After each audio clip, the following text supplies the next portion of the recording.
Hello. So a couple of days ago, I said I'll do a video showing how to assemble our multi-part kits that we recently released using a program like Blender. So that's what I'm going to do. I'm going to try and keep it as short as possible, but it does take a little bit of time to do it. So and I've not pre-planned this video, so it will mostly be me sort of waffling on as we try and create something. So first of all, there's a couple of programs that we could use to assemble the kits. I always advise using a program to put the parts together.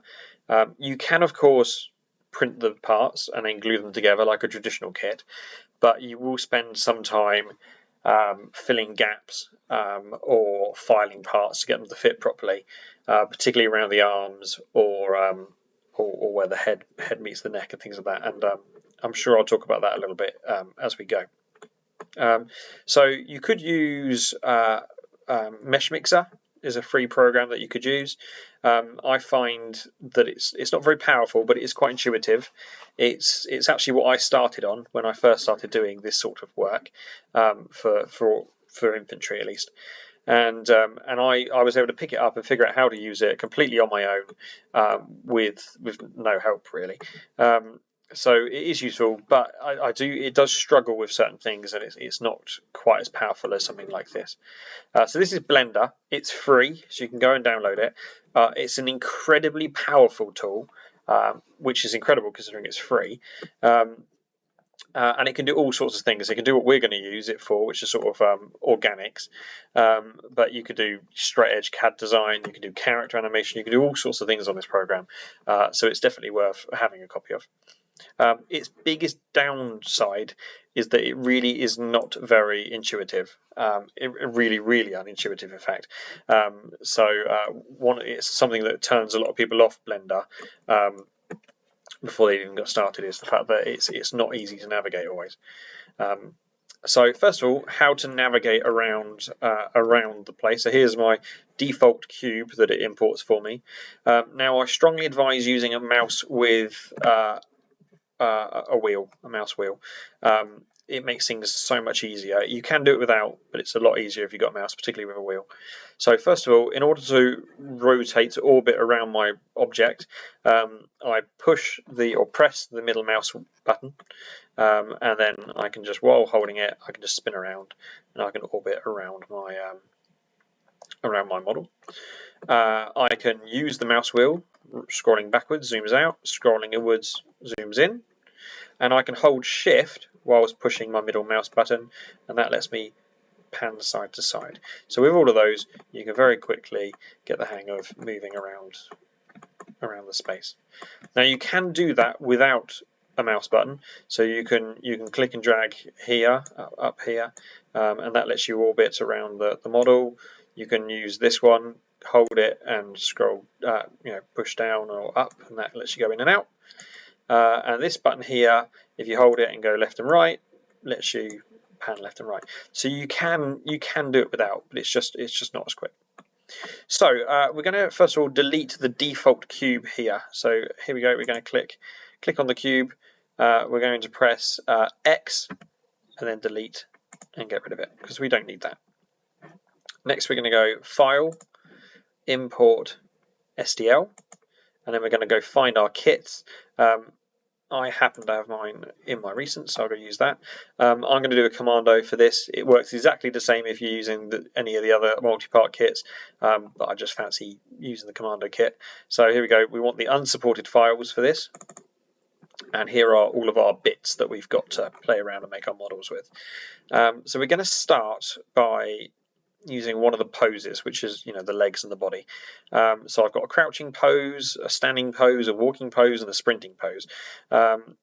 Let's use standing. So commando standing pose jerkin, which says that he's wearing a leather jerkin. Some of these have BD, which stands for battle dress. So let's just use this guy. So we're going to click import, and it will take a minute and it will load it in. And as you see, we'll zoom out because our cube was much smaller than the object we've now got. And here we go. Here is our starting part. Okay. So that's nice and easy. So next up, let's import another part. Let's put let's put some arms on him, I suppose. So let's go File, Import, STL, and then we've got all these arms, and I fancy a Thompson submachine gun. So let's go. Here we go. Commando Thompson M1928 hands. So let's click on that and click Import. And here we go. Now we have our Thompson submachine gun arms. So what we want to do now is we want to put them in position.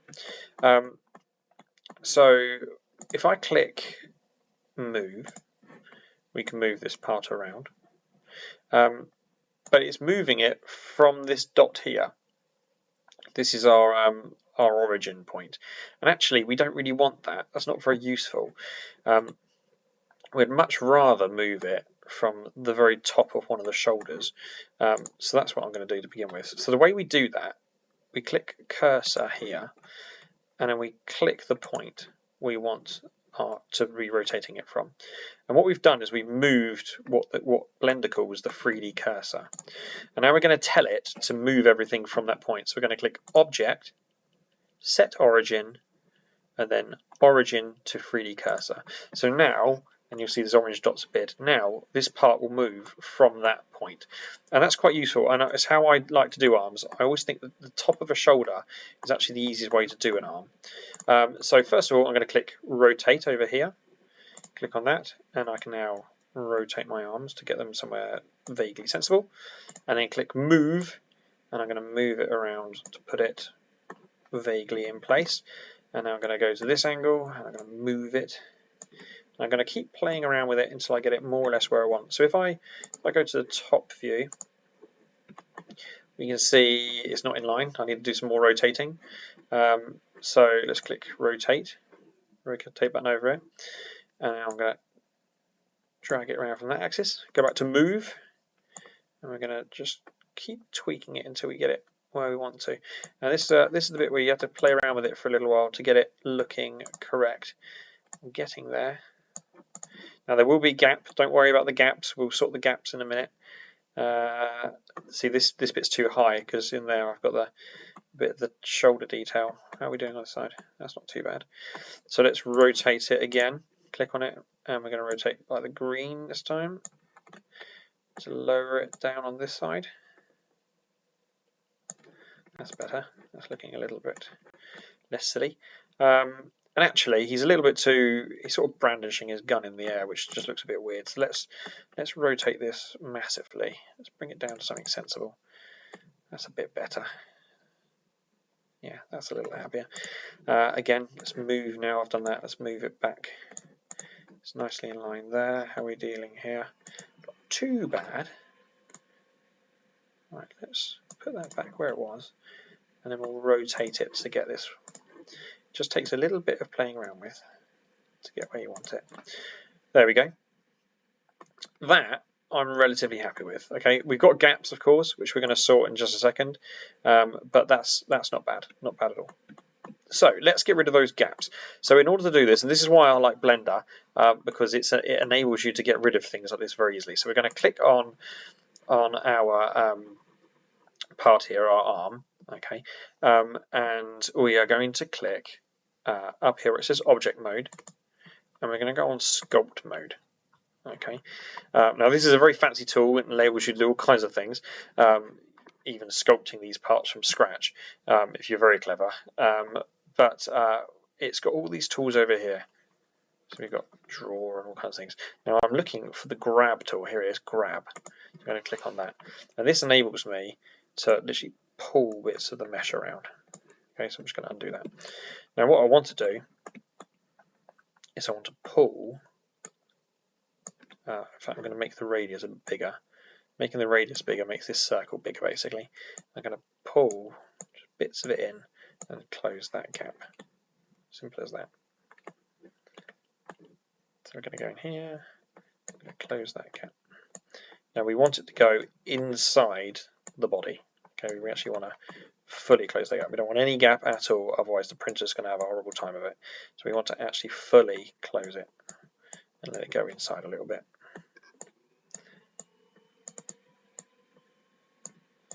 Okay. I'm going to go reasonably quick, but you could go in and you could spend a bit of time on that, making it look really nice. For what I'm doing, that's plenty, I think. On this arm then, on the other side, again, I'm going to just squidge it in, close the gap. Come around this side, we've got loads on this side, there we go. Push that all the way in.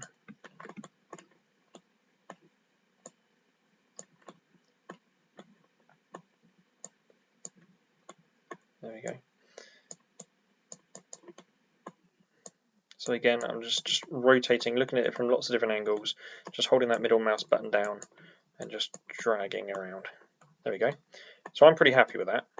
Now while I'm at it, we had some issues, and this is one of the reasons why I don't advise people print the parts and then glue them together, because you end up with things going on like this. So this is where these big bulky front pouches, which the British and Canadians use, just get in the way. So if you're trying to glue this arm on, and we've got the nice little gaps we had before, which help you fit it in and glue it for a real model on the physical model, but you're then going to have all these bits getting in the way, and you have to then file all these bits down in order to get your parts to sit nicely. And the only other option for us would have been to just not have these pouches or have them separate, which is what Warlord Games did, for example. But then most people end up gluing them all the way up here, so you end up with loads of models with all the pouches really high, and it just all looks a bit odd. So so it's better just to put it in a program like this. So what I'm going to do is start playing around with this. So I want to go back to object mode. I want to click on the body, because I want to be moving the pouches around, not the arms. So I'm going to go on the body, and I'm going to go back to sculpt mode. And now I can start moving around bits of the body. So what I want to do is just sort of push back this, where it's just sort of looking a bit weird, so it just looks like he's squashing it with his gun. So there we go. Well, it's probably a bit too drastic. Let's bring that in. So I just want it to look more like it's deliberate, more like it's just where he's squidging at it. That's looking a little bit better. How are we doing over this side? I actually don't mind his arm intersecting like that. To me, that's not a problem.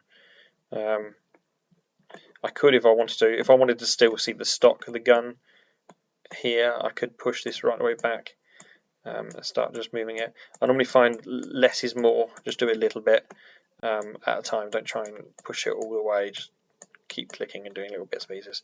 But there we go, that just brings it back a little bit. Yeah, I'm happy with that. Right, okay, let's go back to object mode. So there we go, here's our model so far, looking very good. Let's put a head on him. So we're going to go File, Import, STL. We're going to find a head. So we've got loads of heads. We've got Comforter head 1 and 2 here. We've got Beret heads. We've got a Balaclava head down here. 2 Balaclava heads, in fact. Let's just go with just a Beret head. Here, Beret head number 2. Import. And there it is down there. So let's now move that. Now again, currently there's our origin point, which is a bit weird. So let's go cursor, click on the middle of the bottom, and now we're going to go object, select origin, origin to 3D cursor, and now it's going to all rotate from there. So click rotate, drag this down so we get in a sensible position, and now we're going to move it. We just plop his head on there. Now it's important that we move around and see what this looks like from various different angles. Getting the head right is really important, I found, with making these sort of things. If you've got the head too low, he just looks all really stubby and just looks a bit weird. And if you've got it too high, he just looks a bit just a bit too. He's got like a giraffe neck going on there. So I'm going to just lower it down a little bit. There we go. Just something sensible, and also you don't want it too far forward or too far back. We do have a collar here to be aware of. That actually isn't too bad. I've sort of lucked out on that. That actually looks pretty decent. I'm going to lean it forward. I normally find that leaning these heads forward actually works a little bit better. Just generally, they just look a little bit more involved, a bit more of an action pose. I suppose it would make sense for him to be vaguely pointing looking in the direction his gun's pointing. So again, let's click on the head, gone on rotate, and now let's just rotate this around. Ooh. There we go. Looking just a little bit more in the direction that he should. How are we doing with that? I actually don't mind that. I think that looks alright. Probably a bit too looking that way. Let's have him looking vaguely a little bit further forward. There we go. That's not bad. Right, let's now give him a backpack. Put a Bergen on the back. So let's go File, Import, STL. Here we've got 3 different versions of the backpacks. So one is just normal, one has a shovel on it, and the other has a rope. So we're going to go with the shovel one just because it's fancy and I like it. So here we go. So as always, let's select our 3D cursor, place it where we want it, and we're going to go Object, Select Origin, Origin to 3D cursor. So now we can move it around from this point. Oh, I just realised it's upside down. That's foolish. Don't want the 3D cursor there then, I want it here. I want it at the top. Let's do that again. Object, Select Origin, Origin to 3D cursor. There we go. Now I can rotate it from that point. So let's spin it around. That didn't work. Let's spin it around to where I need it. And now let's move it. And I can happily spend hours, in fact I do happily spend hours just making little minis using these parts. Right, okay, let's keep fiddling with it until we get it right. So we've got a strap there and a strap there, which we sort of wanted to line up with. These straps were one of the compromises we had to make with this multi-part kit, because officially these straps aren't the straps for this Bergen. They would have thicker ones, and our single piece models have the proper straps over the top of these ones, which hold the pouches and webbing in. But not everybody's going to want the Bergen. Some people are going to want to model theirs like that, and then they would have a weird strap going to nowhere. So we had to kind of make the compromise of not adding the extra straps on the multi-part kit. So if you're wondering why we're attaching it to the webbing, that's why. It's wasn't capable of doing 2 different things. Right, let's line this up to somewhere where I like it. It's actually leaning a bit too far forwards. Let's bring this back in a bit. That's a bit better. And we want it to be intersecting things a little bit. We don't mind that. That's okay that it intersects there. It lines up sensibly to where that strap might be. Same here. They're reasonably sensible. We could have it higher if we wanted to, but I don't actually feel the need to. We could play around with the way it's angled, so we could rotate it. You know, he does have 1 foot forward, so it might lean one way or the other. But to be honest, just that slight lean on it actually seems to work wonders. I quite like that. I might just give it a little bit more. I took it at the wrong angle. If you ever make a mistake, just do Control and then Z or Z, and it will undo. There we go. So I like that. I'm quite happy with that. And of course, I could keep going on and on and on. I could keep doing more bits. I could add a you know, canteen there. We have that in the parts and things. Put a gas mask case on there and all that kind of stuff. So I could play around adding all kinds of bits. So I've just seen the Fairbairn Sykes. It's one of my favourite bits of this kit. Is the strap to the leg and the commando trousers. It's all like they had it sewn in, which is very cool. So yeah, anyway, I could keep playing around with this file and adding more and more bits, but for now, this works. I think I've demonstrated how to do it. So the final bit then, piecing it all together. So we need all of our bits. Up here we've got our browser showing all the bits. I do have this window in the way. I don't know if I can get rid of it. This is from me doing the recording. Let's just try and drag the parts down. Will it let me? Yes, probably. Okay, so what I want to do, I want to select all of these bits and glue them all together. Now, technically, what I should do, or what you could do, is it takes a while. So what we do on the single part pieces is we click on one of the parts, we go down to the spanner here, add modifier, bowline, and then we tell it to do a union with the other part, and then we gradually glue all the bits together. It takes a long time. If you're doing that, definitely select the solver options these two. It takes a long time, and it glues it all together. And what it does is basically it turns it into one mesh, which is a really good way of doing it. However, it takes a very long time, and you don't actually need to do it for 3D printing. It's more important in other industries, but in 3D printing it doesn't actually matter. So what I'm going to do instead, I'm going to select, just click and drag over all of these models. There we go. I'm now going to, can I remember how to do this, because I don't normally do it this way. I'm going to now, not duplicate, I'm going to file, there you go, file export STL. So I've selected all the parts, file, export, STL, and I'm going to save it somewhere. I'm just going to put it in my downloads. Let's name it something sensible. Let's go test figure, done, export. So there we go. That's now done. Now if we load up, I want to load up something like Lychee. My video might cut out when I do this because okay, yes, it did. It did cut out when I did that, but never mind. I'm back. So I'm here. I'm now on Lychee Slicer.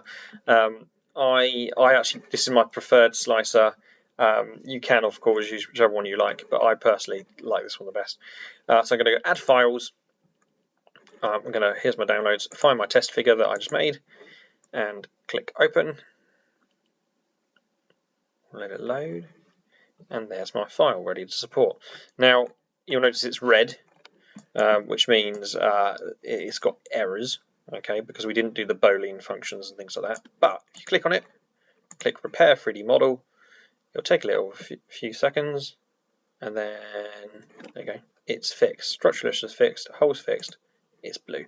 That will now print absolutely fine. So there will be some diehards out there who do sculpting things and say that no, you've got to go through and make it all one continuous mesh. It's got to be manifold and all that kind of stuff. It doesn't. It really doesn't. Slicers these days are really powerful and they often don't care. So there you go. It's all cleaned up for you. Now we can check it. We can go prepare, and we can go through the view one bit at a time. If I put this in place, and then we can just check that there's no silliness going on, no kind of big gaps appearing where they shouldn't do. Here we go. We're just following it through. No, so all of that absolutely fine. No big holes or anything like that. So there we go. So we know this would print. So now all we've got to do is support it. I wasn't planning on doing a video on supporting, but since I'm here, I might as well. So I'll show you how I support my models. I'm going to rotate him back by 40 degrees. Technically, for my printer, it should be 44 degrees, but I never normally care too much. And really, I'd like this gun pointing as upwards as possible. So there we go. We're going to spin this. The more upwards it's pointing, it will just start supporting itself rather than me having to worry too much about it. There we go. That's not too bad. Right. So now I'm going to go to prepare. Go up. I'm going to go on medium support to start with, and I'm going to auto and tell it to generate auto medium supports on normal density. So there we go. Let it do that.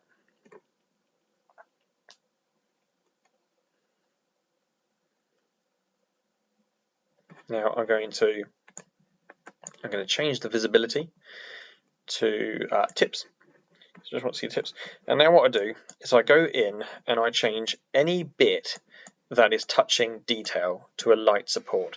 Now I could have done light supports just from the beginning, but I find that it does it differently. I find that it doesn't put the supports in the same place.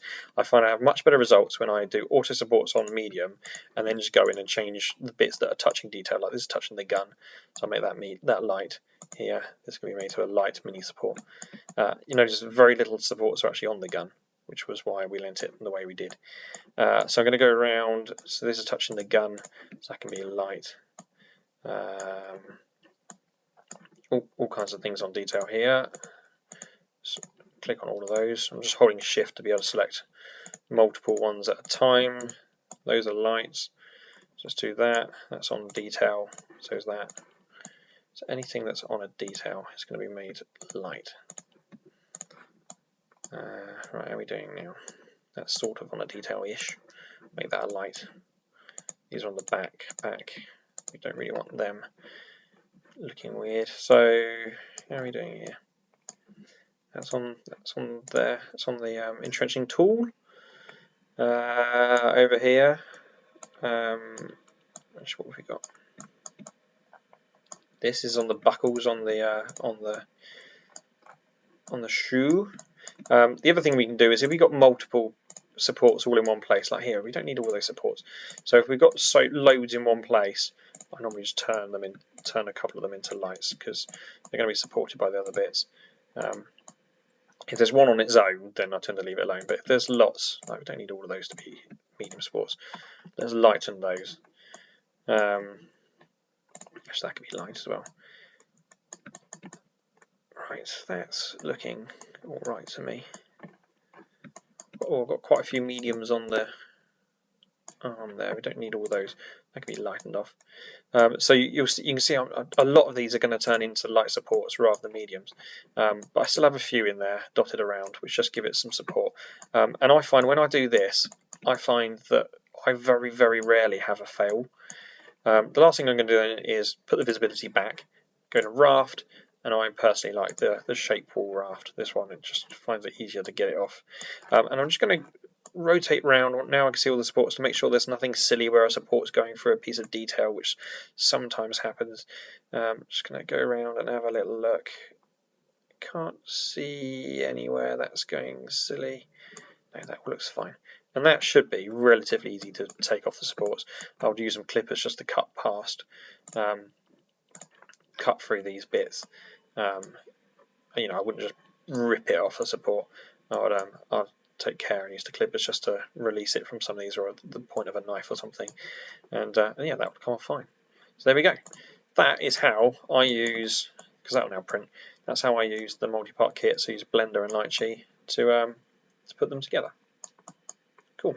Hope that was helpful.